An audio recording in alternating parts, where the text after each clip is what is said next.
আমরা তো রাজপথের কর্মসূচি ডিক্লেয়ার করেছি, রাজপথে তো আছি এবং রাজপথেই সমাধান করতে হবে। কারণ পার্লামেন্টে সরকার যদি উদ্যোগ না নেয় তাহলে এটা পার্লামেন্টের সমাধান হওয়া কঠিন হয়ে যাচ্ছে। সরকার এগিয়ে আসলে এটা সহজ ছিল।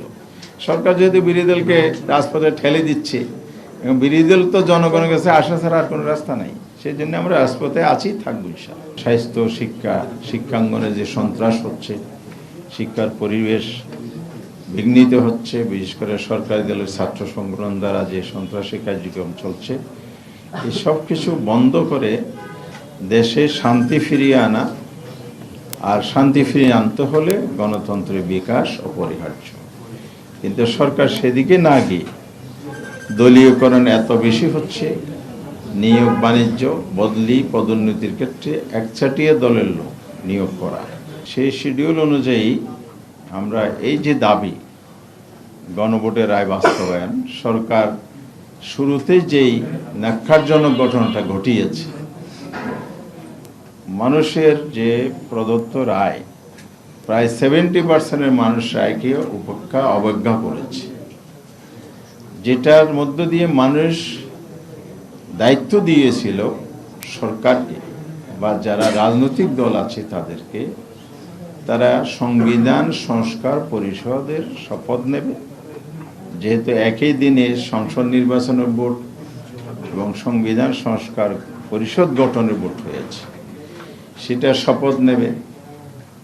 এরপরে পরিষদ গঠন হবে, অধিবেশন ডাকবে, পর্যায়ক্রমে 180 দিনের মধ্যে সকল সংস্কার প্রস্তাব, বিশেষ করে সাংবিধানিক সংস্কারের বিষয়গুলো বাস্তবায়ন করবে।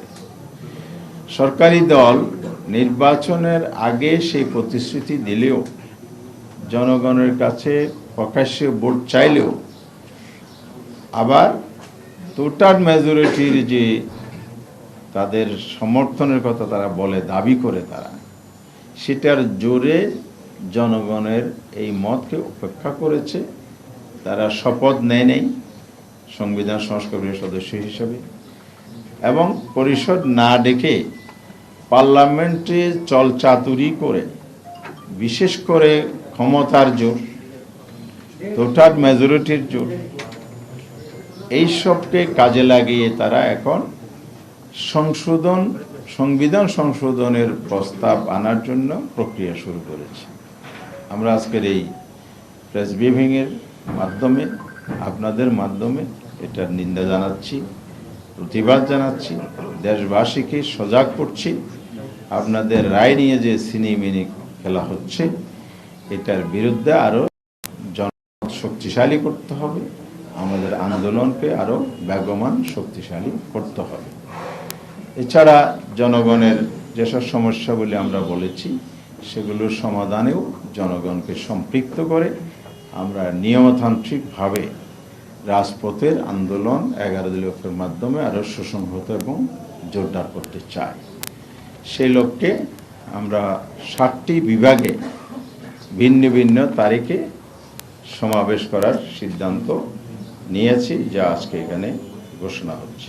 শিক্ষাঙ্গনে যে নৈরাজ্য, সন্ত্রাস, দখলদারিত্বের প্ল্যান হচ্ছে, অশুভ পরিকল্পনা হচ্ছে, যে বৈষম্যবিরোধী ছাত্র সংগঠন আপনার 5ই আগস্ট চূড়ান্তভাবে তো পতন হয়েছে ফ্যাসিবাদী সরকারের, এর আগে কিন্তু ক্যাম্পাসগুলো মুক্ত করেছিল। এখন সেই ছাত্রলীগের শূন্যতা পূরণে ছাত্রদলকে প্রতিস্থাপিত করার জন্য সরকারি ইনস্ট্রুমেন্ট, তার এজেন্সি এবং বিভিন্ন পক্ষকে ব্যবহার করা হচ্ছে বলে আমাদের কাছে তথ্য আছে। এই অশুভ পায়তারা রুখে দিতে হলো ছাত্র সমাজকে সচেতন, সজাগ করতে হবে। তার জন্য আমরা ছাত্রদের সাথে একটা মত বিনিময়ের পদক্ষেপ এখানে গ্রহণ করেছি। সেই সাথে মত বিনিময় প্রোগ্রাম যেমন চলবে, আবার দলীয়ভাবেও প্রত্যেক দল দলীয় ব্যানারে রাউন্ড টেবিল করা, বিভিন্ন সমাবেশ করা, বিক্ষোভ করা, বিভিন্ন ইস্যুতে ভূমিকা রাখা, এগুলো অব্যাহত থাকবে।